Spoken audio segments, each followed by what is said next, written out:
Right now it's the middle of May, and I've been detained at home for almost 2 months as of now. During this period, most winter and spring 2020 anime have already ended, and I've watched a good portion of them. So today, I'll tell you guys my thoughts and impressions on these anime and which ones you should watch, and which ones you should probably avoid. But I should mention that I'm not a professional anime watcher, so it's impossible for me to watch all the anime that were released this season. So as for the anime that I didn't get to, I'll be sure to watch them and make a video on them later. So let's begin with the anime adapted by Triggerstudio. It's not RNA, DNA, nor even NBA. It's the anime BNA. This anime is the first spring 2020 anime that ended. There's a total of 12 episodes, being divided into 2 parts. 6 episodes released first, then 6 episodes released later. This anime is about a girl named Michiru who accidentally becomes a furry.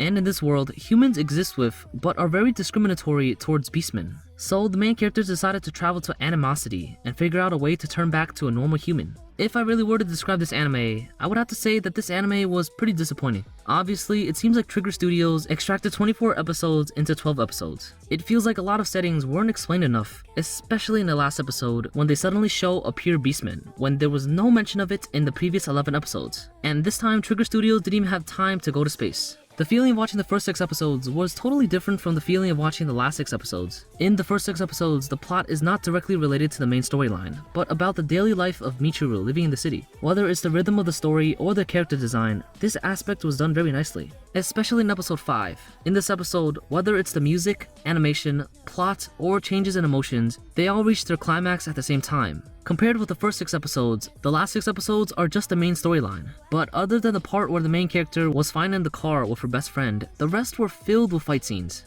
In other anime, the fighting is usually done to support the plot. But in BNA, it seems like the plot is supporting the fighting. It just feels as if the things the author wanted to express were too much, and the author could only express a part of it. On the other hand, in BNA, I can see a lot of shadows of its senpais. Like the anime Killakill and littlewitchacademia, it looks like although Trigger's animation style improved, their storytelling and plot didn't. But from another perspective, you can consider this anime as a satirical interpretation of society, racism, and American-like politics. Then at least the feeling of when you watch this anime can increase a bit more. So the anime BNA did a great job on the daily life, mild storyline aspect, but it is still lacking in expressing the main storyline. If they can somehow fix this, then this anime would definitely be a lot better. I'm honestly not talking about how bad it is, I'm just saying how I'm disappointed that it wasn't as good as I expected. In addition, although BNA is an original anime, it has an official light novel as well. So in the future, we can probably see a second season of BNA, and I hope that this time they won't disappoint us. The next anime is Interspecies Reviewers. I still can't believe that this actually got adapted into an anime. At the beginning of this anime, it can actually be considered to be serious, talking about this other world having elves, angels, devils, sounding like I'm watching Hunter x Hunter. But in the next second, the narrator's voice suddenly changes, and at the same time, this world also has brothels of and for different species. If I were to describe the story, it would be pretty simple. It's literally about a pervert going into these different brothels like he's playing around. When I intended to watch this anime, the website gave me 3 links. The first link was the censored version, the second link was an uncensored version, and the third link was a hentai version.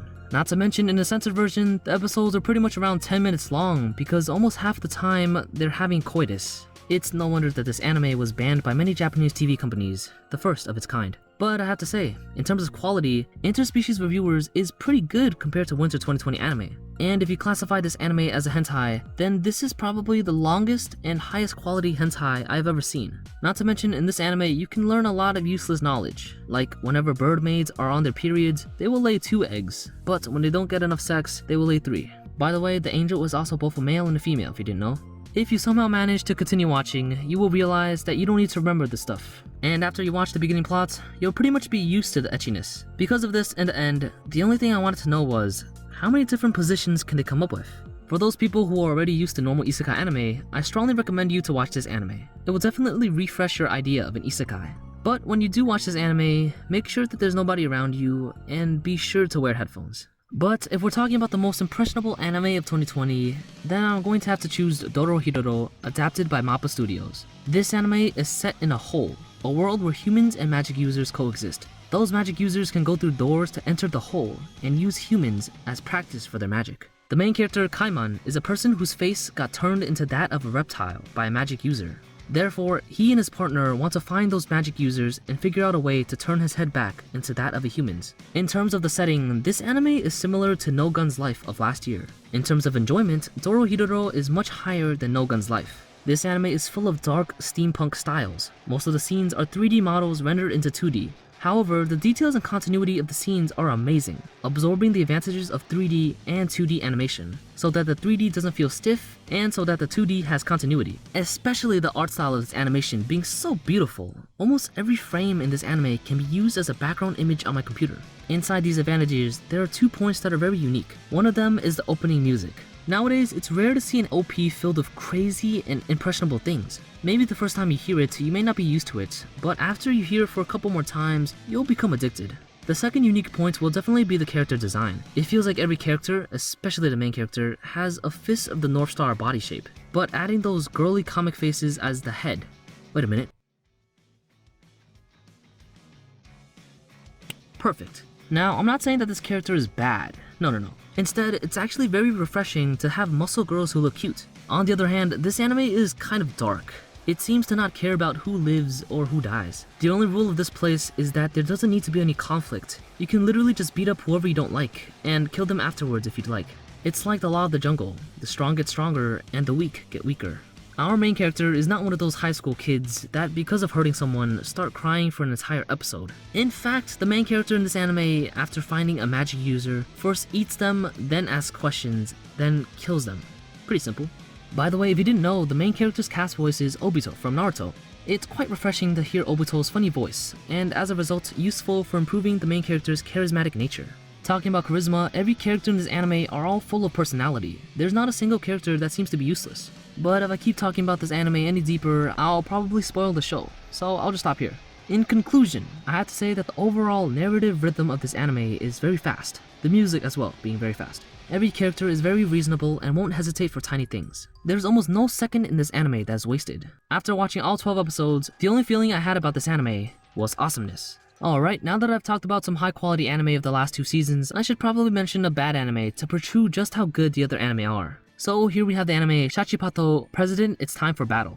This anime is adapted from a mobile game and is the most criticized anime of spring 2020. Now, I usually don't like to watch these mobile game anime because the commercialization is way too serious. But this anime is a bit extra because it got so many negative reviews that it just caught my attention, making me wonder, how bad could this anime be to get so much criticism? Turns out the important reason why this anime got so many bad comments is not because of its low quality. Instead, its quality is actually pretty good, with some of its background music being pretty amazing, even above average in most cases. The reason it got criticized so much is because of its boring plot and awkwardness. Sometimes I understand that this anime can easily produce memes to make me laugh, but the only thing I could feel while watching this anime is a cold wind blowing past me.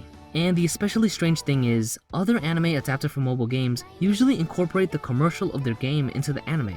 But this anime puts their anime into the game's commercial. Anyways, the plot goes like this. In the beginning, the main male character accepts an invitation from his childhood friend to talk about something. But wait, you're telling me that this is the main male character? Now look, I can understand why you have a ponytail for hair, but why did you tie a yellow butterfly knot around it? I swear, if you put the female character from Dorohedoro into this anime and say that she's the main male character, it's a lot more believable. At least she has a bigger pectoralis major than him. After this, the main female character and male character come to a place surrounded by lots of flowers. Then his childhood friend inches her face closer to his and both their faces turn red. This feeling, this environment, if you didn't tell me this guy was a male, I would have treated this as a Yuri anime. After this, the main female character asks the main male character if he could be the shacho in her company. The anime then begins to introduce the setting of this world. A long time ago, a big gate suddenly appeared in the land. And inside this gate, there were many blue crystals called killlakill, which could do various things like help improve technology. By the way, there's also a map inside the anime straight from the mobile game. It turns out because the main character's dad left his job, the main character is forced to inherit his father's job. What decade is this anime based off of? Is there still a patrimonial government? I can see why their company broke up. After the group finishes introducing, they begin to challenge a dungeon. But the whole situation is just weird. 5 people go to challenge the dungeon, but only 1 person is fighting, and the other 4 are just on the sidelines watching.